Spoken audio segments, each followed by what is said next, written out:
Hello viewers, ಇಂದಿನ ಈ ವಿಡಿಯೋದಲ್ಲಿ ನಾವು ಪೋಟ್ಲಿ ಬ್ಯಾಗ್ ಹೇಗೆ ಮಾಡೋದಂತ ನೋಡುವ. ಅದಕ್ಕಾಗಿ ನಾನೊಂದು ಡಿಸೈನರ್ ಬಟ್ಟೆಯನ್ನು ತೆಗೆದಿದ್ದೇನೆ. ಇದು ಜಾರ್ಜೆಟ್, ಇದು ತುಂಬ ತೆಳುವಿರುವ ಕಾರಣ ಇದಕ್ಕೆ ನಾನೊಂದು ಲೈನಿಂಗನ್ನು ಅಟ್ಯಾಚ್ ಮಾಡಿದ್ದೇನೆ. ಇದೊಂದು ರೆಕ್ಟ್ಯಾಂಗಲ್ ಪೀಸ್. ಇದರ ಲೆಂತ್ 10 ಉಂಟು, ಅದೇ ರೀತಿ ವಿಡ್ತ್ 8 ಉಂಟು. ಓಕೆ, ಇದೇ ರೀತಿ ಬ್ಯಾಕ್ ಸೈಡ್ಗೆ ಒಂದು ಪೀಸನ್ನು ಕೂಡ ನಾನು ರೆಡಿ ಮಾಡಿ ಇಟ್ಟಿದ್ದೇನೆ. Same georgette piece, plain piece, ಅದಕ್ಕೆ ಒಂದು ಲೈನಿಂಗ್ ಅಟ್ಯಾಚ್ ಮಾಡಿದ್ದೇನೆ. ಈಗ ನೀವು ಹೆವಿ ಇರುವ ಮೆಟೀರಿಯಲ್ ತೆಗೆಯೋದಾದರೆ, ಹೆವಿ ಇರುವ ಬಟ್ಟೆ, ತಿಕ್ಕಿರೋ ಬಟ್ಟೆ ತೆಗೆಯೋದಾದರೆ ಈ ಲೈನಿಂಗ್ ಪೀಸ್ ಅಟ್ಯಾಚ್ ಮಾಡಿದ ಲೈನಿಂಗ್ ಪೀಸ್ ಅಗತ್ಯ ಇರೋದಿಲ್ಲ. ಇನ್ನು ಇದೇ ರೀತಿಯಲ್ಲಿ ನಾವು ಇದಕ್ಕೆ ಒಂದು ಲೈನಿಂಗ್ ಕೂಡ ತೆಗಿಬೇಕು. ಲೈನಿಂಗಲ್ಲಿ ಏನಂತ ವ್ಯತ್ಯಾಸ, 1.5 ಇಂಚಷ್ಟು ನಾವು ಶಾರ್ಟ್ ಮಾಡಬೇಕು. ಲೈನಿಂಗ್ ನೀವು ಎಷ್ಟು ತೆಗಿತೀರಿ ಲೆಂತಿಗೆ 1.5 ಇಂಚಷ್ಟು ಶಾರ್ಟ್ ಮಾಡಬೇಕು. ಅದು ಕೂಡ ಸೇಮ್ 2 ಪೀಸ್ ತೆಗಿಬೇಕು, ಬ್ಯಾಕಿಗೆ ಒಂದು, ಫ್ರಂಟಿಗೆ ಒಂದು. ಈ ರೀತಿ 1.5 ಇಂಚ್ ಮಾತ್ರ ಲೆಂತ್, ವಿಡ್ತ್ ಸೇಮ್, ಲೆಂತ್ ಮಾತ್ರ 1.5 ಇಂಚ್ ಶಾರ್ಟ್ ತೆಗಿಬೇಕು. ಇನ್ನು ಇದಕ್ಕೆ ನಾವೊಂದು ಶೇಪ್ ಕೊಡಲಿಕ್ಕೆ ಉಂಟು, ಬ್ಯಾಗಿದು ಶೇಪ್ ಕೊಡಲಿಕ್ಕೆ ಉಂಟು. ಅದಕ್ಕಾಗಿ ಒಂದೇ ರೀತಿ ಇದೆರಡನ್ನು ಕೂಡ ಒಂದೇ ರೀತಿ ನಾನು ಮಾಡಿಸ್ತಾ ಇದ್ದೇನೆ. ಕ್ಲೋಸ್ ಸೈಡ್ ಇದು ಇಲ್ಲಿಗೆ ನಾನೊಂದು ರೌಂಡ್ ಶೇಪ್ ಆಗಿ ಹೀಗೆ ಕೊಡ್ತೇನೆ. ಈಗ ಒಂದು ರೌಂಡ್ ಶೇಪ್ ಕೊಟ್ಟು ಇದೇ ಶೇಪಿಗೆ ಕಟ್ ಮಾಡಿ ತೆಗಿತೇನೆ.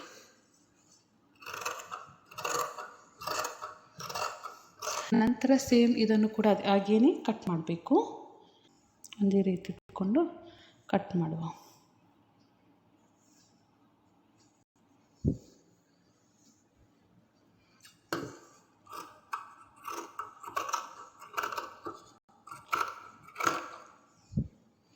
ಇದು ನಮಗೆ ಲೈನಿಂಗ್, ಅದು ಬ್ಯಾಗ್ ಮಾಡುವಂಥ ಮೆಟೀರಿಯಲ್. ಇನ್ನು ಇದು ಕಟ್ಟಿಂಗ್ ಆಯಿತು. ಇನ್ನು ಮೇಲ್ಭಾಗದಲ್ಲಿ 1.5 ಇಂಚ್ ನಾವು ಒಂದು ಮಾರ್ಕಿಂಗ್ ತೆಗಿಬೇಕು. ಇಲ್ಲಿಂದ ಇಲ್ಲಿಗೆ 1.5 ಇಂಚ್, 1.5 ಇಂಚ್ ಒಂದು ಮಾರ್ಕ್ ಮಾಡಬೇಕು. ಮಾರ್ಕ್ ಮಾಡಿ ಸ್ಟ್ರೈಟ್ ಲೈನ್ ಎಳಿಬೇಕು.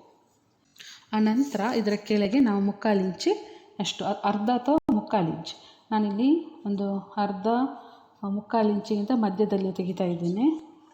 ಸೇಮ್ ಇಲ್ಲೊಂದು ಕೂಡ, ಇದರ ಕೆಳಗೆ ಒಂದು ಕೂಡ ಲೈನ್ ಹಾಕಬೇಕು. ಈಗ ನಾವು 2 ಲೈನ್ ಕೂಡ ಮಾಡಿದ್ದೇವೆ. ಇಲ್ಲಿಂದ ಇಲ್ಲಿಗೆ 1.5 ಇಂಚ್, ನಂತರ ಇಲ್ಲಿಂದ ಇಲ್ಲಿಗೆ ನಾನು ಒಂದು 3/4 ಇಂಚಿಗಿಂತ ಸ್ವಲ್ಪ ಕಡಿಮೆ, ಅರ್ಧ ಇಂಚಿಗಿಂತ ಸ್ವಲ್ಪ ಹೆಚ್ಚು, 3/4 ಇಂಚಿಗಿಂತ ಸ್ವಲ್ಪ ಕಡಿಮೆ ತಗೊಂಡಿದ್ದೇನೆ.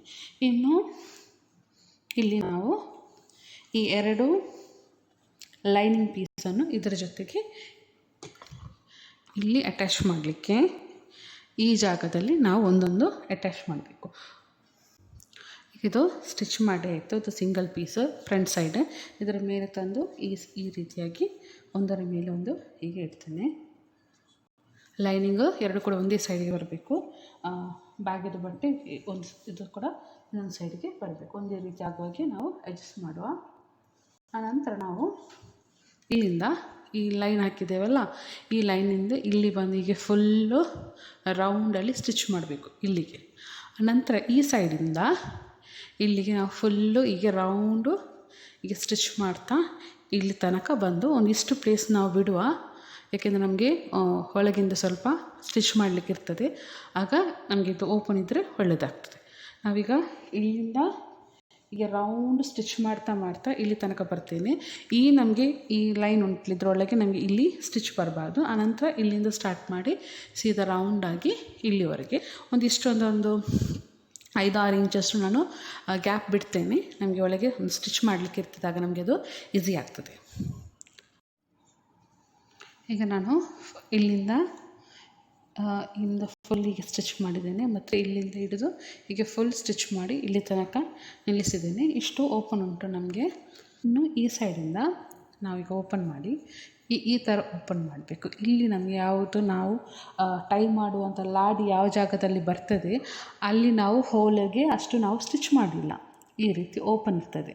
ಇನ್ನು ಈ ಜಾಗವನ್ನು ನಾವು ಕಾಣ್ತದಲ್ಲ, ಈ ಜಾಗವನ್ನು ನಾವಿಲ್ಲಿ ಸ್ಕ್ವೇರಿಂದ ಸ್ಟಿಚ್ ಮಾಡಬೇಕು.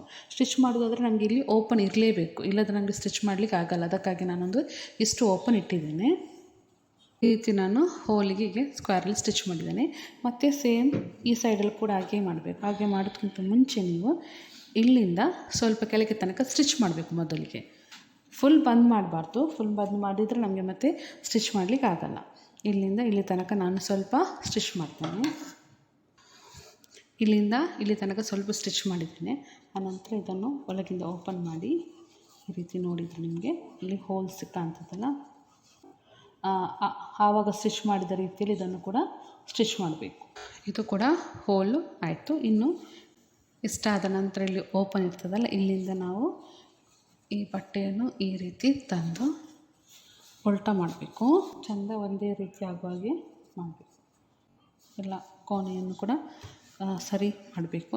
ಇಲ್ಲಿ ಓಪನ್ ಉಂಟಲ್ಲ, ಇದನ್ನು ನಾವು ಸ್ಟಿಚ್ ಮಾಡುವ. ಸ್ಟಿಚ್ ಮಾಡೋದ್ರ ಮುಂಚೆ ಕೈ ಹಾಕಿ ಹೀಗೆಲ್ಲ ಒಂದೇ ಥರ ಮಾಡಿ ಇನ್ನು ನಾವು ಇಲ್ಲಿ ಸ್ಟಿಚ್ ಮಾಡುವ.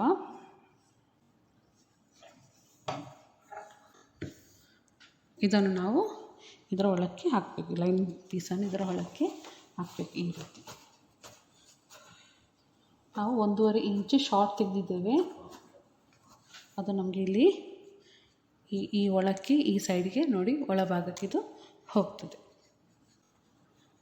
ಒಂದೇ ರೀತಿ ಕೈಯಲ್ಲಿ ಹಾಕಿ ಹೀಗೆ ಸೆಟ್ ಮಾಡಿ ನಂತರ ಈ ಹೋಲು ಮತ್ತು ಈ ಹೋಲಿದು ಡೈರೆಕ್ಷನಲ್ಲಿ ಆಗ ನಾವು ಲೈನ್ ಹಾಕಿದ್ದೇವೆ. ಅದು ನಿಮಗೆ ಗೊತ್ತಾಗೋದಿಲ್ಲ ಅದಾದರೆ ಮತ್ತೊಮ್ಮೆ ನೀವು ಬೇಕಾದರೆ ಲೈಟಲ್ಲಿ ಲೈನ್ ಹಾಕಿ. ನನಗೆ ಇಲ್ಲಿ ಗೊತ್ತಾಗ್ತಾ ಇಲ್ಲ, ಅದಕ್ಕೆ ನಾನು ಲೈಟಲ್ಲಿ ಒಂದು ಲೈನ್ ಹಾಕ್ತಾ ಇದ್ದೇನೆ. ಈ ಲೈನಿಗೆ ನಾವೀಗೆ ಹೀಗೆ ಇಟ್ಕೊಂಡು ಸ್ಟಿಚ್ ಮಾಡಬೇಕು. ಹೀಗೆ ಓಪನಲ್ಲಿ ಇಟ್ಕೊಂಡು ಈ ರೀತಿ ಇಲ್ಲಿಗೆ ಮತ್ತು ಈ ರೀತಿ ಇಲ್ಲಿಂದ ಇಲ್ಲಿಗೆ ನಾವು ಸ್ಟಿಚ್ ಮಾಡಬೇಕು. ಸ್ಟಿಚ್ ಮಾಡುವಾಗ ಇದು ಹಿಂದೆ ಬದಿಯಲ್ಲಿ ಲೈನಿಂಗ್ ಇರೋದು, ಈ ಸೈಡಿದು ಬಟ್ಟೆ ಇರಲ್ಲ. ಈ ರೀತಿ ನಾವು ಇಟ್ಕೊಂಡು ಸ್ಟಿಚ್ ಮಾಡಬೇಕು. ಮೊದಲಿಗೆ ಲಾಕ್ ಸ್ಟಿಚ್ ಹೋಲ್ ಹತ್ತಿರವೇ ಸ್ಟ್ರೈಟ್ ನಮಗೆ ಸ್ಟಿಚ್ ಮಾಡ್ತಾ ಬರಬೇಕು.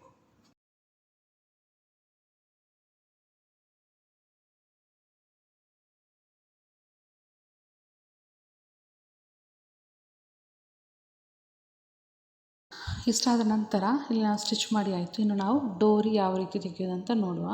ಒಂದಿಷ್ಟು ಕಟ್ಟಿ ಅದನ್ನು ಹ್ಯಾಂಗ್ ಮಾಡುವ ರೀತಿಯಲ್ಲಿ ಇಲ್ಲಿಂದ ಇಲ್ಲಿಗಿಷ್ಟು ಸೇಮ್ ಇದರ ಡಬಲ್. ಓಕೆ, ಇದು ಒಂದು ಸೈಡಿಗೆ ಇಷ್ಟು ಬೇಕಾಗ್ತದೆ, ಇನ್ನೊಂದು ಸೈಡಿಗೆ ಸೇಮ್ ಅಷ್ಟನ್ನೇ ತೆಗಿಬೇಕು. ಇನ್ನು ಸೇಫ್ಟಿ ಪಿನ್ನಿನ ಹೆಲ್ಪ್ನಿಂದ ಇದನ್ನು ಹೋಲಿಗೆ ಹಾಕುವ. ಇದನ್ನು ಯಾವ ಸೈಡಿಂದ ನಾವು ಸ್ಟಾರ್ಟ್ ಮಾಡಿದ್ದೇವೆ ಆ ಸೈಡಿಗೆ ತರಬೇಕು. ನೋಡಿ, ಇಲ್ಲಿಂದ ಸ್ಟಾರ್ಟ್ ಮಾಡಿದ್ದು ಇಲ್ಲಿಗೆ ಬಂದು ಮುಟ್ಟಿತು. ಇನ್ನೊಂದು ಹೋಲ್ ಉಂಟಲ್ಲ, ಅದಕ್ಕೆ ಇನ್ನೊಂದು ಸೈಡಲ್ಲಿ ಸ್ಟಾರ್ಟ್ ಮಾಡಬೇಕು. ನೋಡಿ, ಈ ಸೈಡಿಂದ ಸ್ಟಾರ್ಟ್ ಮಾಡ್ತೇನೆ.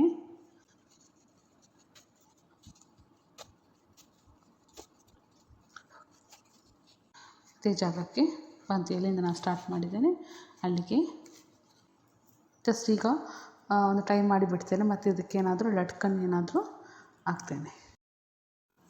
ಇಷ್ಟು ಮಾಡಿ ಕೂಡ ನಿಮಗೆ ಬ್ಯಾಗ್ ಯೂಸ್ ಮಾಡ್ಬೋದು. ನಿಮಗೆ ಸ್ವಲ್ಪ ಪ್ಲೈನ್ ಕಾಣೋದಾದರೆ ಈ ರೀತಿ ನೀವು ಸೀಕ್ವೆನ್ಸಿಯನ್ನು ಅಂಟಿಸಬಹುದು. ಅಂಟಿಸಿ ಸ್ವಲ್ಪ ಬ್ಯಾಗನ್ನು ಇನ್ನೂ ಸ್ವಲ್ಪ ಹೆವಿ ಲುಕ್ಕು ಕೊಡಬಹುದು.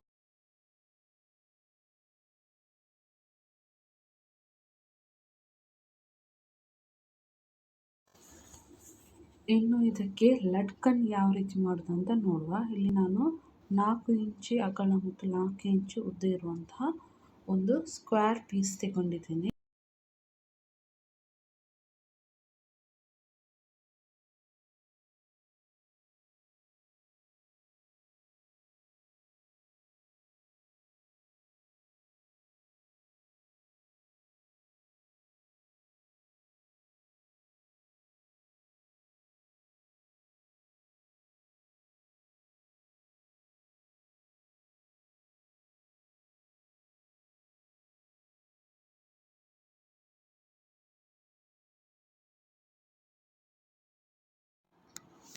ಇನ್ನು ಈ ಜಾಗಕ್ಕೆ ಡಬಲ್ ಸ್ಟಿಚ್ ಮಾಡಬೇಕು.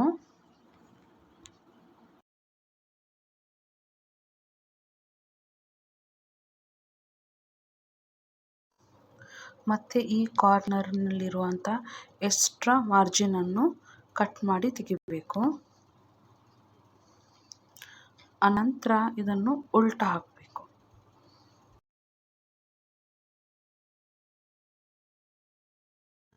ಇದರಿಂದ ಬ್ಯಾಗಿದು ಹ್ಯಾಂಡಲ್ ಮಾಡ್ತೀನಿ.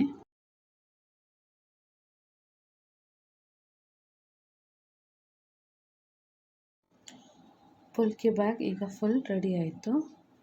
ನಿಮಗೆ ಹೇಗೆ ಅನಿಸ್ತಾ ಅಂತ ಕಮೆಂಟ್ಸ್ ಮಾಡಿ, ಶೇರ್ ಮಾಡಿ. ಅದೇ ರೀತಿ ನನ್ನ ಈ ಚಾನಲನ್ನು ಸಬ್ಸ್ಕ್ರೈಬ್ ಮಾಡಿ.